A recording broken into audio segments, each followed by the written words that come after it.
welcome to week 5 of Live a Praying Life. The first 4 weeks we were focused on the topic of the purpose of prayer, and now we're going to move to the topic of the process of prayer. And we're going to see that as God has designed prayer, He has designed it to accomplish His purposes. Our purpose, most of the time when we begin praying, our purpose is to get from God what we wanted. But God has a much bigger purpose. And so that's why He has designed prayer to be a process. It's not a vending machine. It's not put in a prayer, get out an answer. It's a process, and every step of the process is essential to what God is working out. And as you move further and further out of that mindset of saying prayers into the understanding of living a praying life, you begin to see that the process is necessary to what God is doing. And a lot of times as the process of prayer begins to work itself out in our lives, and we discover that it's not necessarily quick and easy. In fact, Jesus calls us to perseverance in prayer over and over again. And we begin to recognize that God is working out a purpose bigger than ours. And we get our hearts and our minds aligned to that purpose. And then we begin to cooperate with Him instead of fighting against Him and what He's doing. And so as I had continued in my journey to understand how to live a praying life, I realized that I had yet another misconception. I thought of prayer as my request and God's answer. And whatever it was that came in between was just, wasted time or time when I wasn't getting it right. Now, what happens in this process part is that, again, it gives the enemy an opening to discourage you and go, well, clearly prayer's not working. Clearly, if God were going to answer, He'd have answered by now. And so you need to just move on to other things. But the truth is that process is essential.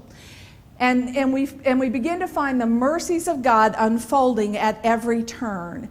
And God is using that process to wean our hearts from the thing we think we want and fasten them on Him. The true desire of your heart is God Himself. And everything that God is doing in your life is to enlarge your heart to contain more of Him. And He never wastes a minute. He never wastes a circumstance. He is always working out the process of prayer. Learning to delight ourselves in the Lord, learning to make our lives more open and accessible to Him, letting the living Jesus housed in us reproduce His prayer in us. Let me read you a quote from Andrew Murray from his book, The Secret of Believing Prayer. We do this because we are partakers of His life. Christ is our life. No longer I, but Christ liveth in me. The life in Him and in us is one and the same. His life in heaven is an ever-praying life.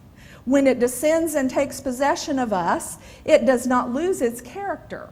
In us, too, it is an ever-praying life. A life that without ceasing asks and receives from God. As we know that Jesus communicates His whole life in us, He also, out of that prayerfulness which is His alone, breathes into us His praying. See, what we finally find is that in true prayer, we're being prayed through. We are being the conduits for the prayers in the heart of Jesus. And when you realize that, you also know, here's what Jesus said as He stood before Lazarus' tomb. He said, I know you always hear me. So if you understand that it is Jesus speaking His prayers through your heart and mouth, then you understand that God is responding to those prayers, not because of who you are, but because of who has clothed Himself in you. No longer does God look at me and go, there's Jennifer, and bless her heart, she really loves Jesus. He says, there's Jesus in his Jennifer form.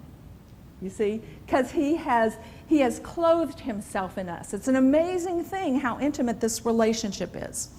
Let me read you a quote from E.M. Bounds in the book The Necessity of Prayer. If Jesus dwells as the source of my life, if the flow of his life has replaced all of my life, then he can safely commit the praying to my will. If absolute obedience to him is the inspiration and force of every movement of my life, then he will pledge himself by a duty as deep as his own nature that whatever is asked will be granted.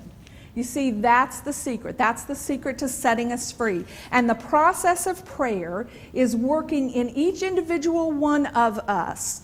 You have different clutter in your heart than I have in mine. So God works out different things in you and for you and through you, but his goal is always to get your heart enlarged and cleaned out so that it can hold more of him. And that we have a heart that is focused on obedience and is completely given over to being the container of the heart and the thoughts of God. And so as we move through these next several weeks under this umbrella of the process of prayer, we're going to look at all the aspects of the process of prayer, understand from the scripture what the purpose of each is, and then begin to redefine our own lives and circumstances with a renewed vision of what it is that God is accomplishing.